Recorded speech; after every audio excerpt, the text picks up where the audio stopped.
नमस्कार. आता जानकी ही नानांना घेऊन घरी येते. घरी आल्यावर लगेच ऋषिकेश विचारतो, अहो नाना, तुम्ही कुठे होतात? आम्ही तुम्हाला किती शोधलं, तुम्ही कुठे होतात नाना?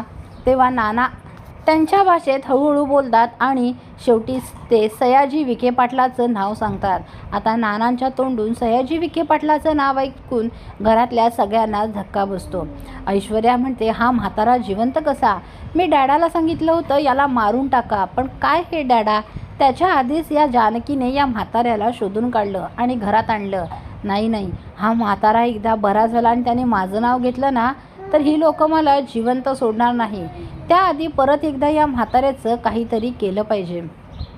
आता नानांनी थोडंफार नाव सांगितल्यामुळे सयाजी विखे पाटलाचं ऋषिकेशला डाऊट येतो की हे सगळं त्यानेच केलं असणार. आणि शेतकरीसुद्धा म्हणत होते की दुसरं तिसरं कोणी नाही, तो सयाजी विखे पाटीलच असं करू शकतो. म्हणून ऋषिकेश तावाने सयाजी विखे पाटलाकडे येतो आणि त्याची गचंडी पकडतो आणि त्याला सटासट कानाखाली वाजवतो आणि त्याला तुडवत बाहेर आणतो आणि म्हणतो, तुझी हिंमत कशी झाली माझ्या नानांना किडनॅप करायची? अरे लाज नाही वाटत तुला?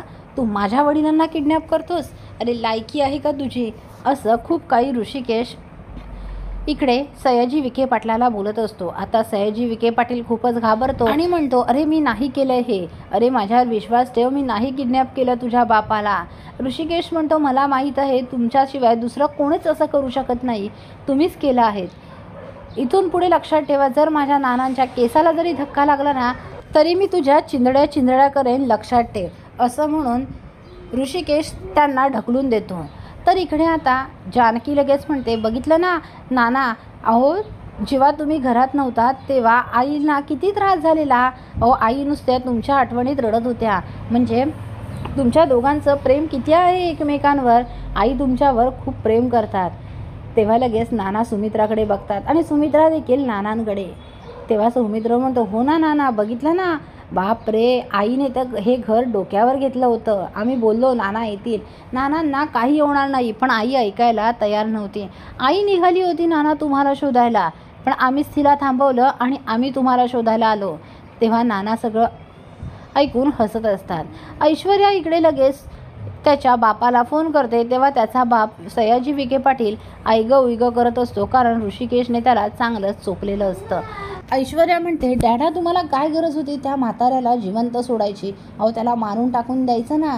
आता तो बरा झाला आणि माझं सत्य ओकलं तर काय करायचं? त्याने सगळ्यांना सांगितलं जिनावरून मी त्याला ढकलून दिलं होतं, तर काय करायचं? काय हो डॅडा, तुम्ही हातातोंडाशी आलेला हा घास घालवलात. तेव्हा सयाजी म्हणतो, ए पोरी गप्प बस, इथे येऊन त्या ऋषिकेशने माझी काय वाट लावली आहे ना ते बघ आधी. तेव्हा ऐश्वर्या म्हणते, ऋषिकेशने?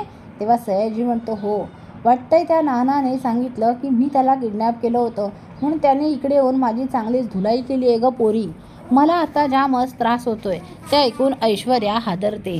पुढील अपडेट पाहण्यासाठी व्हिडिओला लाईक आणि चॅनलला सबस्क्राईब करायला विसरू नका. थँक्यू.